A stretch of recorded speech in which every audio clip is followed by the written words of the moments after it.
Hey yo, one of my friends in school wanted me to do a video on how to play bar chords.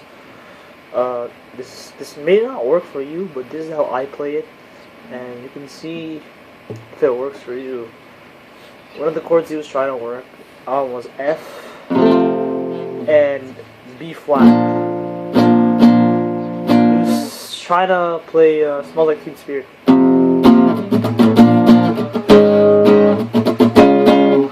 Yeah, the song's in F.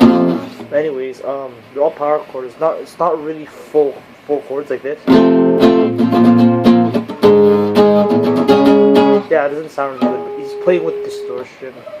But yeah, so basically, if you want to play an F chord, you can just move it up the frets, and you'll see that when you move up the frets, it moves up a half step each time. So it's F, F sharp, then G, G sharp, then A sharp, then B, and so on, then C, and C sharp.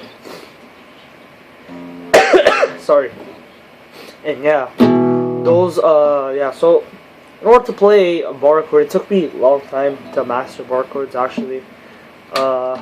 You'd want to bar the strings first. Make sure you can hear all of them. It doesn't matter if it hurts, it hurts. But you know, to be quite honest with you, I don't play my bar chords like this. I actually play my bar chords like this. This is the same thing as this, except the fact you're just playing these strings, these bottom strings, the first, and you're just covering the bass. You're just covering the bass with your thumb, right? But yeah, we'll talk about it after. I guess it's only good if you're trying to like solo or play rhythm and lead at the same time.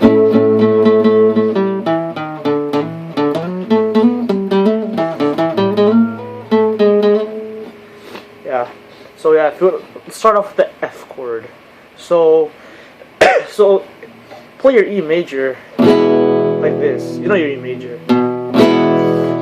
If you don't know those chords, then you shouldn't be watching this video. You should go back and relearn them. Play your E major like this, and then when you're used to that, play with these three fingers. Not these, but these. So play like this. All you gotta do is make sure it sounds clearly. All you gotta do is move it up a fret. It sounds bad. It doesn't sound that good. Now bar. When you bar, make sure this F note and this F note are heard. The chord should be... It's hard to play on this guitar because the action's high. And there you go. There's your F chord, and you just slide it up.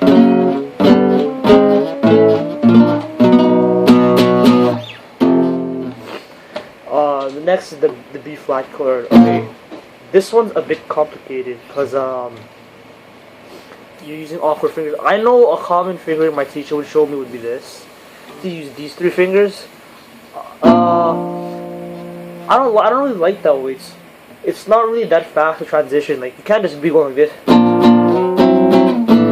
It doesn't make sense to do that. So I play with my pinky like this. I mute this. I mute those strings when I play chords like this: B flat, B, C, C sharp, D. Those type of chords, I would mute these two. I would mute these two strings, but for the sake of playing, I guess you should play like this. Bar this, and then place your pinky. These are for absolute beginners, because I think playing it like this, I had trouble playing like this, so I started with my pinky. Then eventually I just developed using my ring finger. Then you can play like this. Playing with your pinky should be more comfortable. If you play like this, it should like, it'll probably cramp you up a bit more than if you use your pinky. Yeah.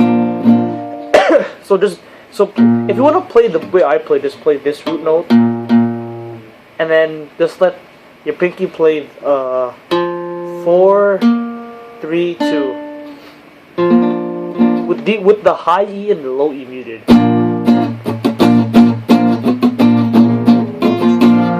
And then then when you're more experienced, try this way of playing, or even this way, because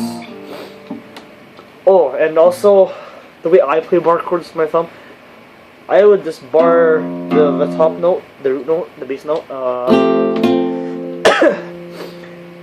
Sorry, no, so I'm a bit sick. But yeah, the reason why people do that is because you get more spacing. Like, just imagine this. You can't imagine playing it like this. It'd be more complicated, but you know, that's how. If you're gonna play like that, go ahead. But and also, if you're gonna play like this is a G chord right here. This is the same G chord. Now, if you play like this with the bass note there, as long as you have this G, if you have this G, and then this G, you can do a lot of crazy, or even this A. You can do a lot of. This is an A. This is an A right here. This is an A too. You can do a lot of crazy stuff, like I showed earlier. Like you can play your pinky like this.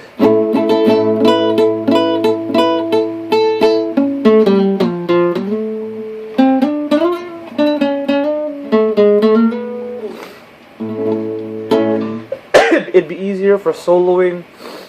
A lot of players do it. But yeah, this is how I play it. And yeah, if it works for you, then you should try it. The reason I say, and when you get to practicing, you know, to be honest, learn your basic chords first, like E minor, A minor, D7, D minor, D, B7, G7, and then after that work your way up to those bar chords. Because if you guys didn't know, there are like way harder chords, especially in jazz. You'll see chord shapes like this.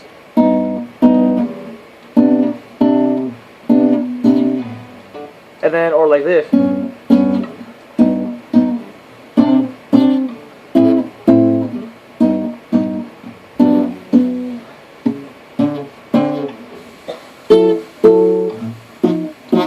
Yeah, in jazz, there's like a ton of bar chords, weird shaped chords. I can't even begin to tell you. You'll have awkward fingerings like this, or like this.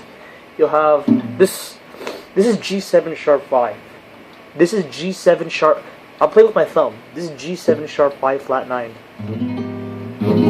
Yeah, you never really play those chords, right? But yeah, just a thing. If you think they're hard, if you think those beginner chords are hard, please don't think they're hard. There are way harder chords than that, and they're not impossible to play. Just remember these chord shapes. Or this. Yeah, and there's like a bunch of ways. There's augmented, there's diminished, there's minor 7 flat 5, which is also diminished. There's ninth, there's a major 7, there's also another major 7th. Yeah, there are a lot of ways to play different chords. Like, yeah, you would not imagine the amount of inversions you can play of a certain chord. It's really crazy. When I looked at a jazz book, but that should be another. If you're watching this video and you're learning from it, then you shouldn't be worrying about that yet. I'm still having trouble with that, so you should pay more attention to the beginner stuff. But yeah, good luck.